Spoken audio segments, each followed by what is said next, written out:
All right, guys, I think I'm going to go ahead and start. I'm Dr. Pantea Sharifi Hannauer. I'm a child neurologist. I'm also the medical director at Pediatric Minds. We offer an intensive day treatment program for children ages 22 months to 7 years with neurodevelopmental disorders. I'm also part-time faculty at UCLA, Mattel Children's Hospital, part of the child neurology department. I wanted to thank you for all being here. These are really, really crazy times, and it's very strange for me to be doing this via Zoom and not be able to look at people directly. So, but I know that this is being recorded, and I think it'll be available on the Epilepsy Expo website for you guys to share with people and friends if you wish. Okay, so today I'm going to talk about the epilepsy and autism link.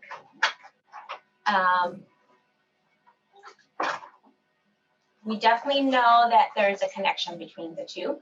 And so we're going to first discuss what the relationship is between the two, what the risk factors are involved in both of those, the syndromes, the common syndromes in which both are present. We'll quickly talk about some comorbidities, coexisting problems that occur in both. And we're going to talk about epileptiform abnormalities on EEG and some future goals and research. So we definitely know that autism and epilepsy are related. Kids with autism have a much higher rate of epilepsy, and patients with epilepsy have a much higher rate of autism. So 40% of kids with autism have epilepsy compared to 1% of the general population. And there's also an increased risk of autism in the epilepsy population. In all of the epilepsy population, there is at least 6% of them that have autism compared to 1.4% of the general population that have epilepsy or seizures. So definitely there's a higher risk for both in each of those compared to the general population. So, and more support that even the presence of autism can increase your risk of epilepsy, and even the presence of epilepsy can increase your risk of autism. So there's a big study that looked at the prevalence of epilepsy in families who have more than one autistic child, and the presence of epilepsy in those children were about 13% compared to only 2% when you looked at families that only had one autistic child. So the more autism you have, the more likely you're going to have epilepsy. And also when they looked at the unaffected siblings in the families with multiple kids that have autism, so if they have 3 kids, 2 of them have autism, 1 of them doesn't, the risk of epilepsy even in that sibling that's unaffected is higher. So there's definitely something going on there. And again, remember, the risk of epilepsy in the general population is only about 1%. So, so what do they have in common? So they also have a lot of commonalities. Well, they both can be associated with cognitive impairment, intellectual disability. They both are associated with social cognitive impairment, which is one of the hallmarks of autism. They both can have common underlying genetics or gene mutations or syndromes. They both can have a common underlying mechanism or pathophysiology. And they both can have very similar comorbidities. ADHD, anxiety, learning disabilities are common in both autism and in epilepsy patients. So in order to really understand what the relationship is, it's critical to really understand what each disorder is. So we know that autism is a spectrum disorder. It is a neurodevelopmental disorder known to have many different underlying causes or etiologies. It's a diagnosis based on behavior manifestations or phenotype. And the hallmark is the presence of social communication, social affect, or basically social cognition deficits, as well as the presence of repetitive behaviors and restricted interests. It has to be there before the age of 3. You cannot catch autism. You cannot get it through a virus or a vaccine. It's there from the beginning.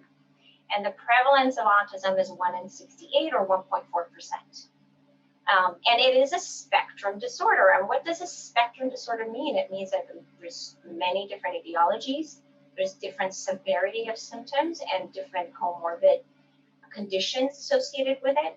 And because of the spectrum, it strongly impacts quality of life, long-term independence, and it creates a big burden on society. So I want to focus a little bit about social cognitive issues and social cognition in autism. So that's the biggest hallmark of autism, is a social cognition deficit with the repetitive tendencies and the fixation. So what is social cognition? Usually we talk about intelligence or intellectual cognition, but no one really talks about social cognition. And social cognition is the ability to process, remember, and use information in our social environment to help explain our own behaviors and to help explain the behaviors of others, to understand them better. And in order to be able to do that, you have to pick up on social signals, or social cues, we call them. You have to be able to process that information. And some social cues are facial expressions, your eyes gaze, deviation, social referencing, reading body language. And our social cognition then helps us know how to respond to the actions of others, helps us become more sensitive to psychological state of others, how other people are feeling. And then it allows us to engage in what we call pro-social behaviors, like cooperate or share or give empathy. And it helps us adapt and adopt to the perspective of others. So it helps in perspective taking. So two main parts of social cognition that's often studied is empathy and theory of mind. And empathy is the ability to understand someone else's emotional state, which is the definition of sympathy. So sympathy is the ability to understand someone else's emotional state. But empathy takes it a step further, where you can match that emotional state to yourself. So you can feel the same as they can feel, okay? That's empathy. And the other big aspect of social cognition is theory of mind. And theory of mind, it allows you to put yourself in someone else's situation and look at that situation, that same, and look at whatever shared situation is going on from a different point of view or perspective. So it helps you in perspective taking.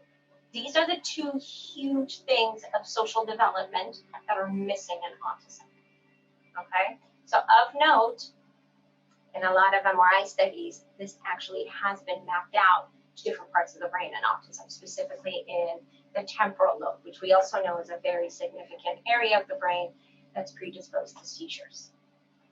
So now we're going to talk about understanding epilepsy. So epilepsy is defined as having 2 or more unprovoked seizures. The frequency of it in the general population is about 1%. And the ILAE, which is International League Against Epilepsy, classifies it based on there's something causing the epilepsy. Now, it is no longer unknown or idiopathic. We have come to understand that there's always something underlying the epilepsy. We may not know what that is, and there's still an unknown category, but there's something causing it. It could be genetic, it could be structural, like a malformation or a lesion or a tumor. It could be metabolic, like a metabolic disorder or electrolyte imbalances. It could be immune modulated, like an autoimmune disorder. It could be infectious, like an encephalitis, or we have the unknown category. The cool thing is that, you know, over the last 10 years, finally, we have learned that epilepsy is also considered a spectrum disorder because it has a very wide range of underlying causes, similar to autism. It can have a wide range of seizure severity and different seizure types, so it can present very differently. And it can have a wide range of differing comorbidities or coexisting problems. And it can have a wide range of how it impacts education, academics, independent living, etc. So it also causes a big burden on individuals and society as a whole. So that's another commonality between autism and epilepsy. Now, it is very well established that epilepsy has a huge impact on intellectual cognition or cognitive functioning. This has been something that's been studied for years and years and years.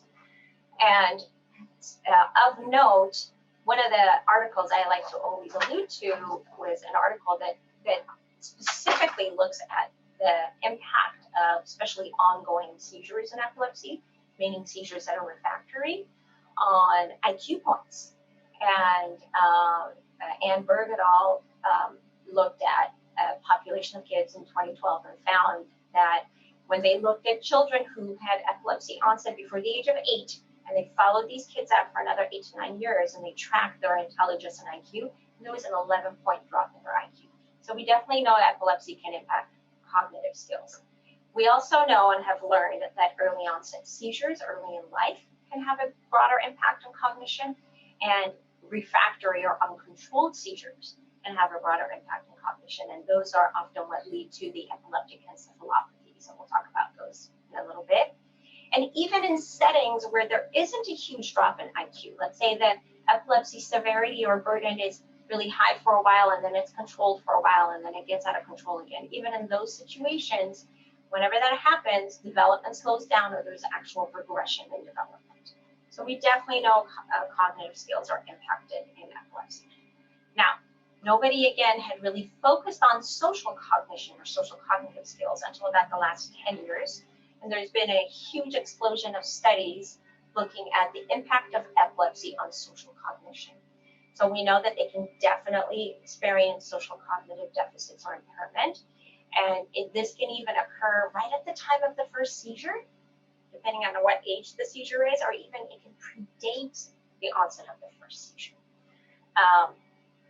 And we also know that social cognition is impacted earlier in epilepsy, even before the full-blown symptoms of autism develop. So you can have social cognitive delays or deficits and not quite meet criteria for autism right away.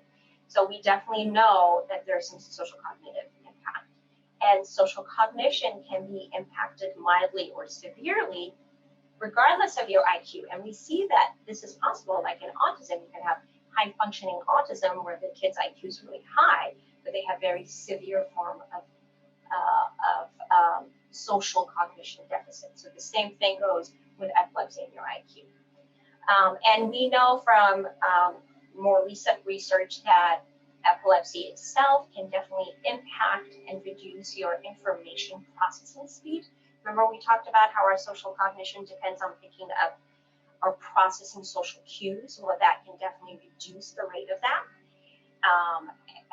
Epilepsy can cause attentional issues. Epilepsy definitely can impact executive skills and executive functioning skills, which are all have been shown to be the case, and we know those directly impact your social cognitive skills.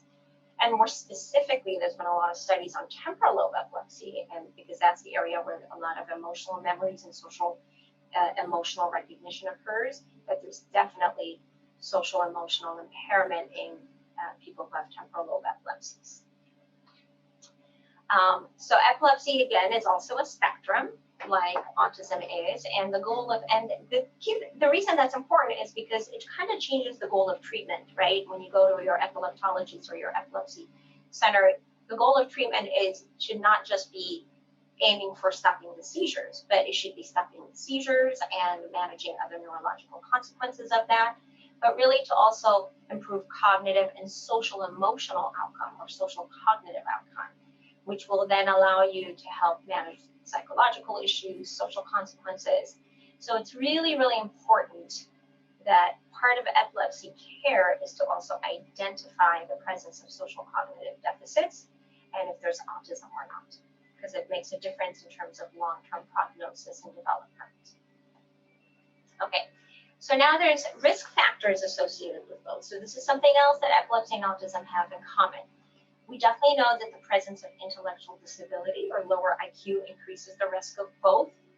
We know that early onset life seizures, as we see in epileptic encephalopathies, increases the risk of developing autism.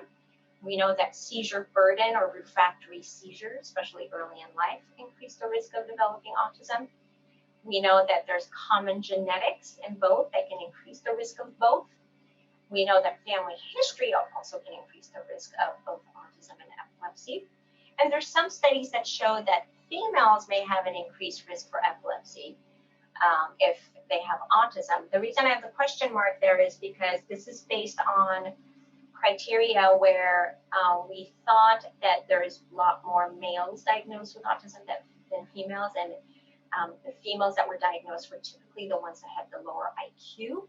We're finding now that autism can present in females with much higher IQ, and their presentation is slightly different. So a lot of the higher functioning females with autism have been missed, so they're not really included in the study. in all the studies. So we know that, so let's talk about the first risk, intellectual disability. So having a lower IQ increases your risk of epilepsy in autistic patients by 3 to 5 times.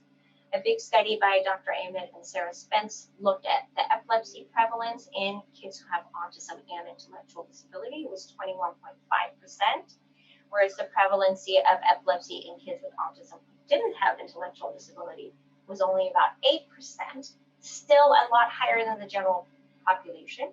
So we know that the presence of intellectual disability can influence the rate of epilepsy.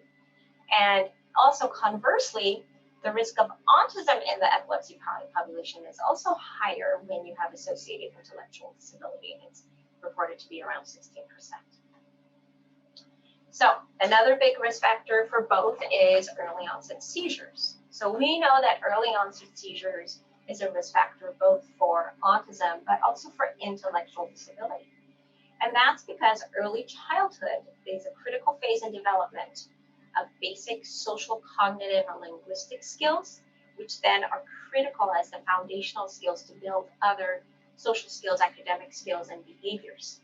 And epilepsy in early life has very severe and long-lasting cognitive and social repercussions. And again, this is supported in epileptic encephalopathies. So, and the mechanism of this, oh, hold on a sec.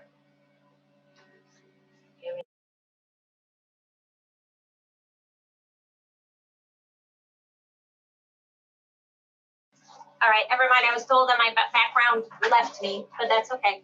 You guys don't mind my office background, right? Okay, anyways, I'm going to continue. So we know that early onset seizures will disrupt neuronal development and brain or neuronal connectivity.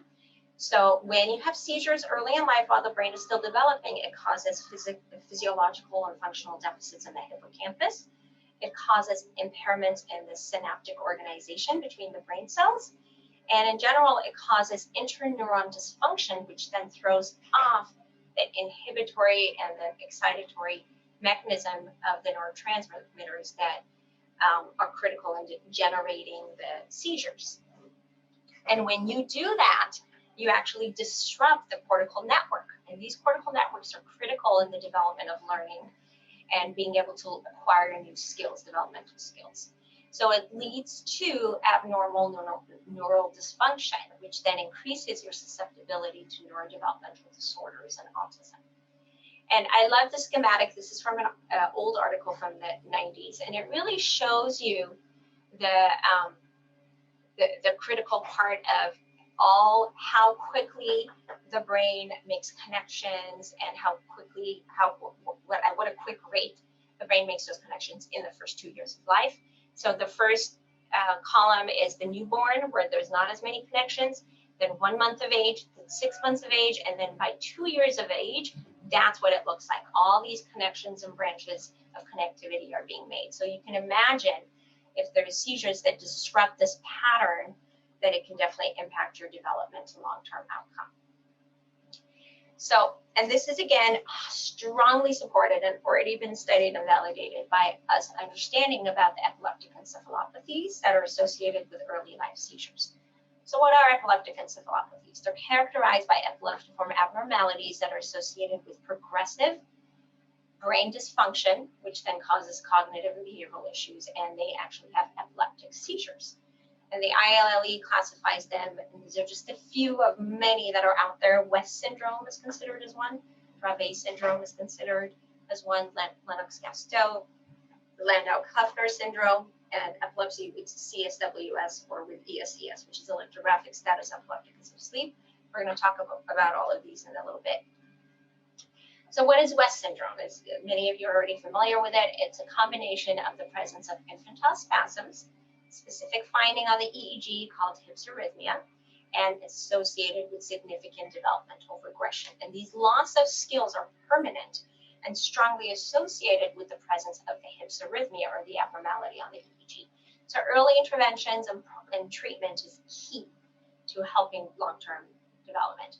Now, West syndrome can be caused by a lot of different underlying etiologies or disorders.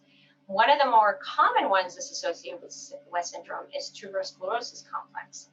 And in tuberous sclerosis complex, the risk of autism is way higher if those kids present with infantile spasms during the first year of life. Up to 70% of those kids will later develop autism. So if you have a child with tuberous sclerosis complex that's had spasms early in life, you really got to monitor them for autism.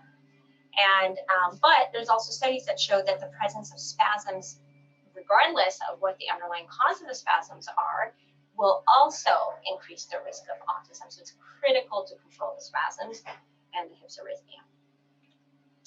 We also have Dravet syndrome, which is a sodium channel mutation, encodes voltage gauges. Sodium channels are expressed in the brain, and these are responsible for the generation of action potentials and the neurotransmitter imbalances.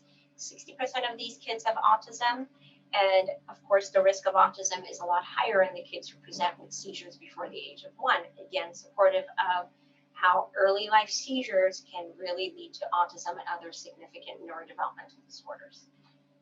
Lennox-Gastaut syndrome is a type of seizure that's a type of epileptic syndrome that's composed of many different types of seizures, including tonic seizures, atonic seizures, atypical absence. There's some specific EEG findings that go along with it, and there's multiple underlying etiologies that can give rise to LGS, including Dravet syndrome and West syndrome. And there is a very significant risk of autism in these kids if they start with the multiple seizure types before the age of 2. Other than that, it's about 30% of those kids will have autism. Okay, so that's it about the shared similarities in terms of shared outcomes with early life seizures. We also know that there's also genetic syndromes that have genetics that are present both in autism and epilepsy, so they have this shared genetics, these entities. And the reason we know this is because we've had such a huge breakthrough recently in our genetic testing, and so we're able to find a lot more abnormalities.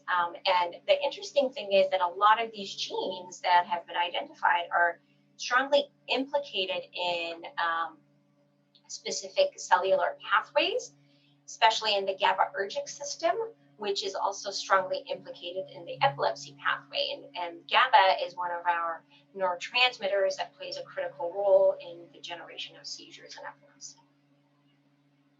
And so what happens is it can lead to a disruption of the excitatory and inhibitory balance within the brain, which not only can lead to epilepsy, but really also leads to dysfunction of cognition. Some of these genetic syndromes that have both associated autism and epilepsy are Fragile X syndrome. It's the most common inherited form of intellectual disability and autism, and over 23% of these kiddos have epilepsy. Now, all of these estimates that I'm presenting is more likely an underestimate, but it's a minimum of, and that's because, you know, not all the studies have been really consolidated or reviewed. Tuberous sclerosis complex, epilepsy is present in about 80 to 90% of them. Autism is present in at least 50% of those cases. Angelman syndrome is another one that has 85 to 100% of cases have epilepsy, and at least 40% of them also meet criteria for autism. MECP2 related disorders like Rett syndrome, all of them have the autism phenotype, and 50 to 90% of them also have epilepsy.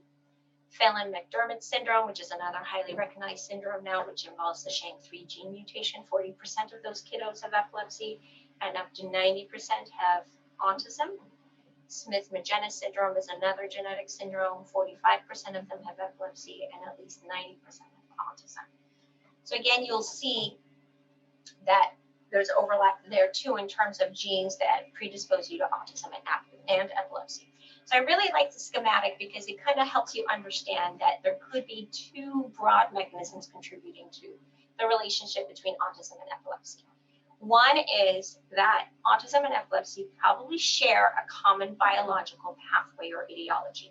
So whatever underlying problem, genetic syndrome, or whatever there is giving rise both to the epilepsy and to the neurodevelopmental deficits, including social and cognition deficits, and we know from early life seizures that epilepsy itself can contribute to exacerbation or worsening of cognitive skills, both socially and intellectually. And so there's this relationship between the two that goes on and on and on and on and on. And so this means that controlling the seizures by themselves may not always alleviate your symptoms of neurodevelopmental delays or autism because of whatever underlying disorder you have. And so, or both could be in play. So I really like this visual because it kind of drives that point home. Okay, so how do we look for the shared biology between autism and epilepsy? Well, one of the main ways we do it is through genetic testing. We have lots of different ways of doing more quick and efficient genetic evaluations. One is looking through chromosomal microarray, which is fairly quick and easy, and most insurance plans now cover it if you have a diagnosis of autism. And another way that we can look for genetic underlying causes or shared biology is through more specific single gene defects or genetic testing that looks at certain genes that are implicated in epilepsy. And sometimes we refer that as to that as the epilepsy gene panel that we can do. So it's critical to consider getting those done. So now we're going to jump to the comorbidities that exist between autism and epilepsy. And it's very interesting that they share the same comorbidities. And I'm going to just focus on two of these. And one is ADHD and the other one is anxiety disorder. So we know that 30% of kids with epilepsy have ADHD. And again, that's probably an underestimate. And 70% of kids with autism have ADHD. So they both have that comorbidity. Medication treatment is not contraindicated in epilepsy, contrary to rumors out there or hearsay that maybe methylphenidates can worsen seizures. That's not true. It can improve quality of life. But medication treatment for ADHD and autism must be done with very careful consideration because most of the studies show that stimulant treatments are only beneficial in high-functioning autism. That the kids that have lower functioning autism with associated intellectual disability don't do well with stimulants. So that's something to keep in mind. But in general, treatment can help quality of life in both. And of note, there is in the ADHD world, there are some studies looking at that are noting some EEG abnormalities in ADHD that are associated with ADHD. Anxiety disorder is present in both. In autism, there's been an explosion of research over the last 10 years saying, oh my gosh, you can have autism and meet criteria for anxiety disorder, and it's not just part of the autism. And the range is 11 to 84% of cases of autism can meet criteria for an actual anxiety disorder. A big study, which was a meta-analysis of 31 other studies, said that they found anxiety disorder or one specific anxiety disorder or some sort of generalized anxiety disorder in about 40% of cases. And also kids with autism, in general, the presence of autism increases your risk of anxiety and OCD, and it's 2 times higher than typically developing kids. And in the epilepsy community, anxiety disorders are the second most common comorbid psychiatric disorders, the first one being depression. And there's a lifetime risk of developing anxiety disorder in at least 22% of patients. It's probably even higher than that. And it tends to be, anxiety disorders tend to be more common in younger kids with epilepsy. Okay, and what are the treatments for anxiety? Both benefit from cognitive behavioral therapy. There's been, again, a lot of research out of UCLA with Dr. Wood's team, supportive of cognitive behavioral therapy for anxiety and autism, CBT. And what CBT really is, it's a combination of behavioral therapy and cognitive techniques, whereas ABA, which is the treatment for autism, is just behavioral therapy. CBT, it's cognition and behavioral therapy, which means you have to change your cognitive construct first. So you have to do a lot of pre-teaching and help understand how you're thinking and then practice those skills through behavioral therapy. Okay, there's actually, believe it or not a lot of good studies supportive of using medication treatment for anxiety in younger children with autism.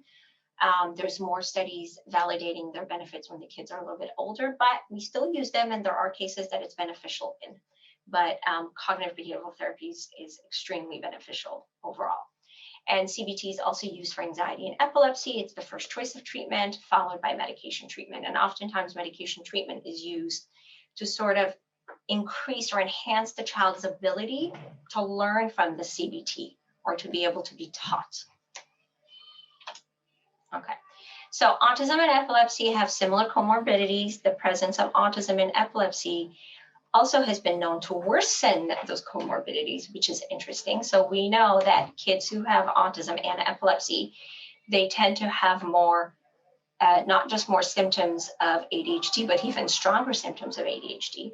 And another study to support this looked at over 2,600 kids with autism, and they found of those kids, the ones that had epilepsy, which is about 5% or so, had more severe behavioral symptoms. So the presence of epilepsy in autism itself makes the comorbidities worse, if that makes sense.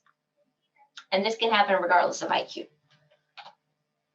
Okay, so now we're going to talk about another area that's commonly seen both in epilepsy and autism, and that's the presence of abnormal EEG discharges or epileptiform discharges.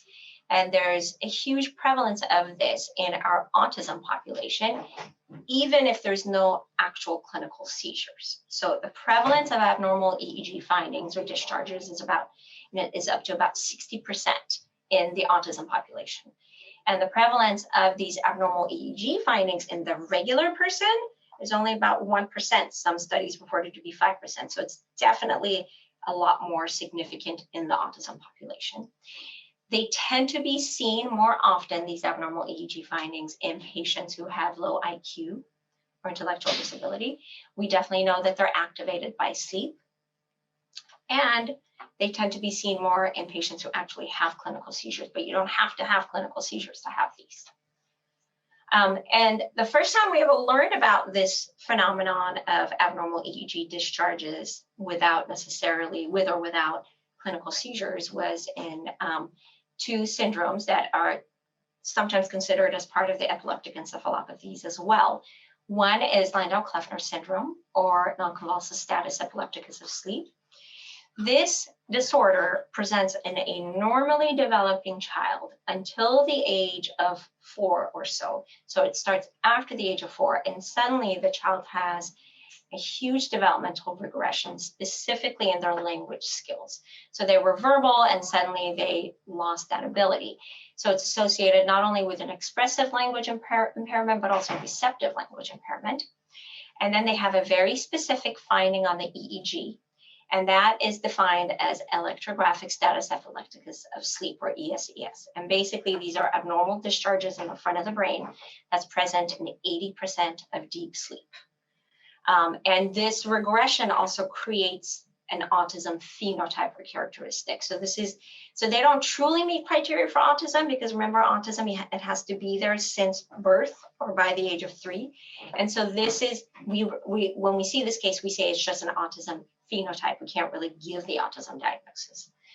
And the cool thing about this is that if you catch it, a big part of the kiddos improve. So 30% of cases completely resolve. Their language returns, their behavior is normalized. 30% of cases don't respond, and about 30% of cases continue to get worse regardless of treatment. But there is some hope there. Another entity that's not necessarily associated with the classic 80% of abnormal discharges on the EEG is called continuous spike wave discharges in sleep. It's also associated with a pattern of some loss of skills, and it may or may not involve language. And again, these are things that we usually only see in sleep. And these are some examples of EEG patterns. So the one on the left side of my screen is a normal EEG pattern in a child. The one on the right side is an example of ESES, or continuous spike wave activities of sleep. And there's also other EEG abnormalities that sometimes we see that I just want to mention real quick, and that's just slowing of the background. And this is an example of slowing of the background. Okay, so what does it mean? What are the implications of these EEG abnormalities in autism? Well, a study was looking at over 100 kiddos, and these kiddos, and this is one of the few studies to date that actually use EEG data from an overnight sleep EEG. Most of the studies out there use EEG data that is just based on a 1-hour EEG. And so it's critical when you're looking for these things to get an overnight comprehensive EEG where you can capture all the stages of sleep. So this is one of the few studies that actually used overnight video EEG data. And they found that in over 100 kids with autism, 60% of them had epileptiform discharges, and another 22% of them had slowing of the EEG background. And when they isolated and looked for the EEG discharges in the autistic kids that actually had clinical seizures, they found that these epileptiform discharges that didn't necessarily go on to generate a seizure were present in 95% of those kiddos, compared to only 50% of kids with autism had the EEG discharges that didn't have clinical seizures. So then this led us since then to thinking, gosh, so does that mean that the presence of EEG abnormalities means earlier in life that it can increase your risk of having actual clinical seizures later in life? And so are the presence of EEG abnormalities in autism predictive of later onset epilepsy? So there's been a few studies looking at that now, and many studies do support, many studies do show that oftentimes the actual epilepsy onset occurs later in life. So oftentimes early in life, the epilepsy in autism prevalence is only about 7%, but the older the autistic kids get, the higher the risk of epilepsy. So the older they get, like in adolescence and early adulthood, the risk of epilepsy in them goes up to 35%. And a lot of these kiddos did show abnormal EEG findings earlier in the life on their EEG. And specifically one study that really looked at that showed that 73% of the kids that later developed epilepsy in life did have EEG abnormalities earlier in life. So if your child gets an overnight video EEG at the age of 5 or 6, and we as your doctors say it's abnormal, we're not necessarily going to do anything about it, but we're going to monitor it, it means that your child is at a higher risk for developing seizures and epilepsy later, and you have to keep a close eye on that. Okay, so yes, likely the presence of EEG abnormalities may be predictive of later development of epilepsy in autism. Now, as I mentioned, the general population can have these EEG abnormalities, but that's not seen in the general population. Just because you have some abnormal discharges on your brain in a typically developing child that doesn't have autism or epilepsy does not mean they're going to have epilepsy later. So the data has not been supportive of that. Okay, so how can these EEG abnormalities impact brain and impact autism or development of autism? Do they have anything to do with the severity of developmental delays for autism? Well, we know that in animal studies, at least, when they found EEG abnormalities, also known as interictal discharges, meaning discharges between actual seizures, although a lot of people don't like that terminology because a lot of kids that have these discharges don't have seizures. So it's maybe better referred to as intermittent EEG discharges. But especially in the animal studies, if they occur in the prefrontal cortex and they occur early in life, that when you follow the animal models out, they do result in social deficits and behavioral changes, even once the discharges have gone away. So perhaps there's a critical time in development where the presence of those discharges can impact your future developmental skills and social cognitive skills. So this supports the idea that, again, early persistent epileptiform discharges can have long-lasting effects on synaptic plasticity and the cortical network of the brain, which then can lead to autism or autism deficits. Another thinking is, great, maybe they impact you earlier in life, but what if it's later in life? What happens then? Well, there's some evidence saying that maybe the EEG discharges cause some fleeting neurological changes or alterations in your consciousness and cause transient cognitive impairment. And that the TCI or those discharges that are causing transient cognitive impairment might have a big impact on your day-to-day life. I mean, you can imagine if you're having these discharges and you're briefly kind of, not fully there, it can maybe impact that.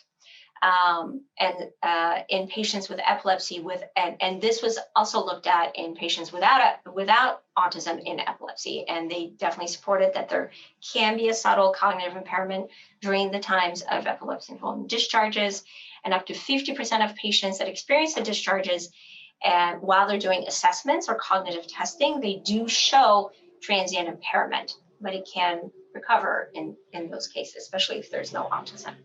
The other thinking is, well, could this be a cumulative effect? Does the cumulative effect of these discharges impact autism severity or autism development? Maybe. Another thought is, does the location of the discharges have an impact? If it's in the temporal lobe versus the frontal lobe, can it have an impact? Yes, maybe if the discharges are in the language areas or in the verbal functioning areas of the brain, that patient might have more language deficits.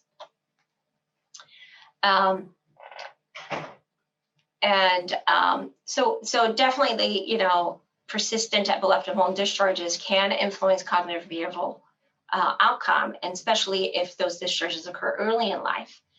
And we know that there is an increased risk of autism with kids who just have epileptiform discharges under the age of 2, but this again hasn't been fully well studied. So discharges can have a detrimental effect on intrinsic connectivity networks of the brain, which can lead to abnormal neurocognitive development and social skills. Or the other thinking is, abnormal EEG discharges in some cases could just be a reflection of underlying brain dysfunction, like we see in epileptic encephalopathies. Remember that shared biology where a certain gene mutation or copy number variant or genetic syndrome gives rise to autism and epilepsy? Well, maybe that underlying disease also gives rise to these discharges. So all of these things can be at play, and that's why it's really important to know if your child has a genetic syndrome or a gene mutation that can predispose him or her to epilepsy and autism. The other thinking is, well, we know that these discharges are more frequent and most of the time occurring in sleep, not always, but they tend to be more frequent in sleep. And does that somehow impact your consolidation of memories that are a critical part of your deep sleep? And this is what the theory we think is under the regression that causes a regression in Landau-Kleffner syndrome. But again, we don't quite know exactly.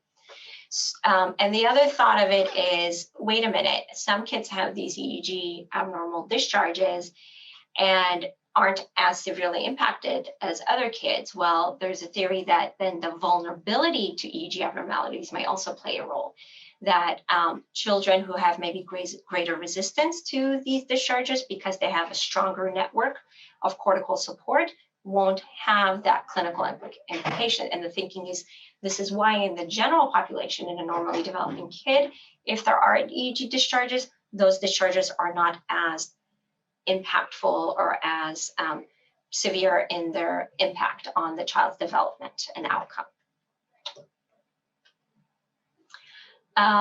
Another thought was, well, could the presence of these EEG abnormalities be indicative of the severity of autism itself, or be indicative of autism symptoms? Could it reflect more severe autism core deficits? So one study looked at the presence of these epileptiform discharges, and they found that these discharges were more prevalent in lower functioning autistic kids. And we know that lower functioning autistic kids tend to have more behavioral issues, and they tend to have lower IQ compared to higher functioning kids, which are more functional and have less behavior. So these EEG discharges were found in about 60% of those kiddos that were lower functioning versus 20% of kiddos that were high functioning, meaning they had less behavioral issues. And we know that the presence of epileptiform discharges has been associated with a higher incidence of aggression based on questionnaires and more severe stereotypic behaviors or self-stimming behaviors. So, and it was 61% of kiddos that had more severe aggression and stimming behaviors had those discharges versus 36% of those kiddos. So again, there's strong correlations as well. So there's a very strong association between autism and these epileptiform discharges. In fact, a lot of people are now saying, oh, these are typical discharges that we see in autism. Yes, so we're sort of starting to think about it that way, but it doesn't mean it's normal, and it doesn't mean that it's not significant for something. So we should always monitor and keep an eye on it. But we know that there's no direct evidence that these abnormalities directly cause autism, but maybe impact the severity of the symptoms and the development of epilepsy later on. So the takeaway message, again, is make sure when you're doing an EEG, you do an overnight EEG to be able to capture the various stages of sleep. So now, when we find EEG discharges, what do we do about them? Should we treat them? Should we not treat them? And this is very, very controversial. And there's been lots of studies that support both sides of the coin, whether you should treat it or not. So one of the largest studies was done by Dr. Shez in 2006, and his study showed that if you treat the EEG discharges with Depakote, there tends to be improvement in autism symptoms. And another study, a more recent one, a smaller study, looked at treating autistic kids with Keppra, and they thought that based on rating scales and behavioral checklists, there's an improvement in those kiddos. However, the other studies that kind of don't support this mention that, well, we know that Depakote is also a mood stabilizer, right? And could it be possible that the mood stabilization effects of the medication is what's helped the symptoms and not necessarily because the discharges went away, right? And we know that oftentimes these discharges go away on their own, regardless of treatment. So that's something to keep in mind. And a lot of the studies that are in favor of treating the discharges don't account for, well, did the child also have ABA at the time? Did the child also suddenly get more support in school? So could the improvements be from those additive treatments rather than just from the medication? So they didn't control for that. So it's not a completely reliable outcome. Either way, despite the limitations of the studies to date that we don't have a lot of evidence one way or another, we know that the presence of EEG abnormalities can be associated with cognitive and behavioral issues in children with autism. And whether the child that we see the EEG abnormality on, regardless of the presence of seizures or epileptic seizures, needs to be treated or not, really needs to be decided on a case-by-case basis. So you have to look at the severity of the EEG abnormalities. For example, if the child's brain is having EEG abnormalities and it's happening more than 50% of the time in their sleep, I usually treat, okay? What if it's only happening 20% of the time? Also, the location of the EEG abnormalities can help make that decision of whether to treat or not. Is it happening in the frontal lobe, where we know the language centers are, or in the temporal lobe, where we know the social cognition, a lot of that occurs. You also have to look at the overall cognitive and behavioral issues at the time of the child, where suddenly the child is in a time in their development where they're having more difficult attention or executive functioning skills. Maybe the discharges are impacting that. And also you have to take into consideration the risk and benefits of using an anti-epileptic drug to treat it. So it really, you don't just write it off. You really have to look at the big picture, and you have to take the whole child into consideration when deciding to treat those discharges or not. And I'm just going to mention this very quickly. There's something known that has been discussed out there called the regressive type of autism, and this has been talked about for a very long time, where about 1/3 of kids with autism supposedly have a big regression before the age of 3. But all of those kids were never normal to begin with. So those kids had some delay. So those kids had some speech delay. And maybe by the age of 2, instead of having hundreds of words like they should, maybe they only have 20 or 30 words. And around the age of 2, they regress and lose those words. And so the thinking was, gosh, could this be a group of a population that the EEG abnormalities are maybe directly resulting in the regression?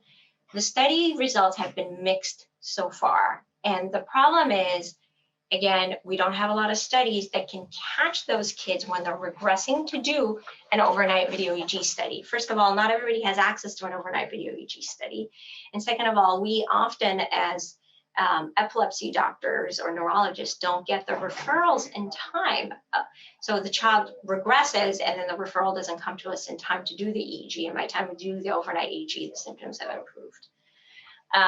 But it's unclear. It's unclear. So far, the data doesn't look like at the time of the EEG, there's abnormal EEG discharges, but maybe we missed the window, who knows. Nevertheless, it's important to identify any case of regression, because if we find something on the EEG like LKS or CSWS, it can potentially be treated. So it's really, really important, again, to get an overnight video EEG study when you get an EEG. So I'm going to wrap things up for us real quick, and then we can answer questions. So we know that autism and epilepsy are strongly related. Both are now considered spectrum disorders. Both impact social cognition. Social cognition deficits and autism are strongly associated with epilepsy and autism. And identifying the presence of social cognition deficits in epilepsy care is critical, because that means you can start early interventions and increase your potential for improving. The co-occurrence of both epilepsy and autism might be an indication of an underlying shared biological mechanism or an underlying shared genetic susceptibility or genetic syndrome. And specifically, seizures in the first year of life predispose children to later developing autism. They are much, much higher risk. The presence of intellectual disability increases the risk of both, as we see that the risk of autism is highest in the epileptic encephalopathies. Autism and epilepsy also share a lot of comorbidities like ADHD and anxiety. And so it's important to also monitor for that. Implementation of behavioral, educational, and communication support services early on in life, along with medication for treating the seizures, are important and needs to be a very comprehensive part of managing epilepsy as a whole. Epileptiform discharges or abnormalities, regardless of actual clinical seizures, may play a role in development of autism, or autistic features, or regression. And we see those discharges more often in kids with actual clinical seizures and autism than we do with just autism, but it is still more prevalent than the general population. So moving forward, what should you always want to think about and do, both as a provider and a parent?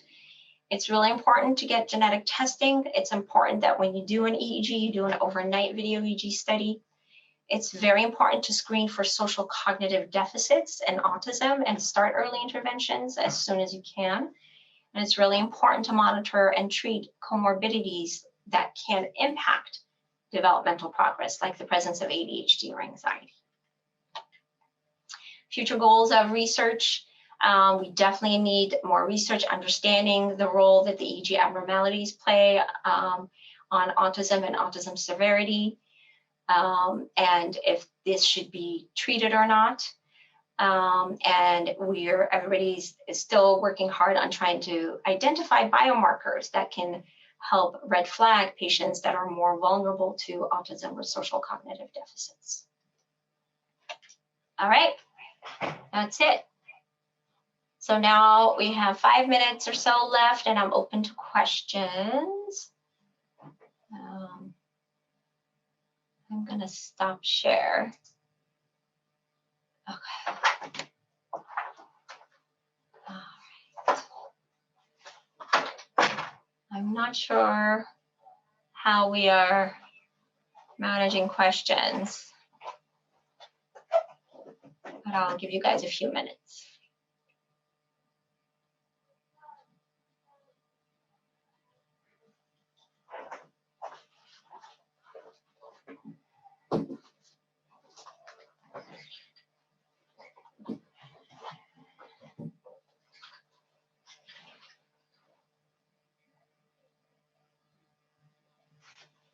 I know this was a lot of information to take in less than an hour, but let me know if you guys have any questions.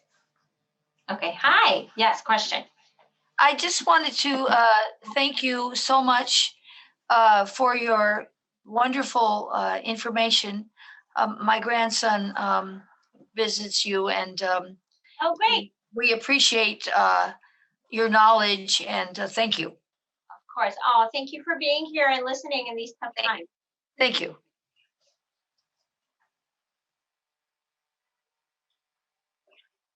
Anybody else with questions? Yes. I have Ariella 5. Is there a question?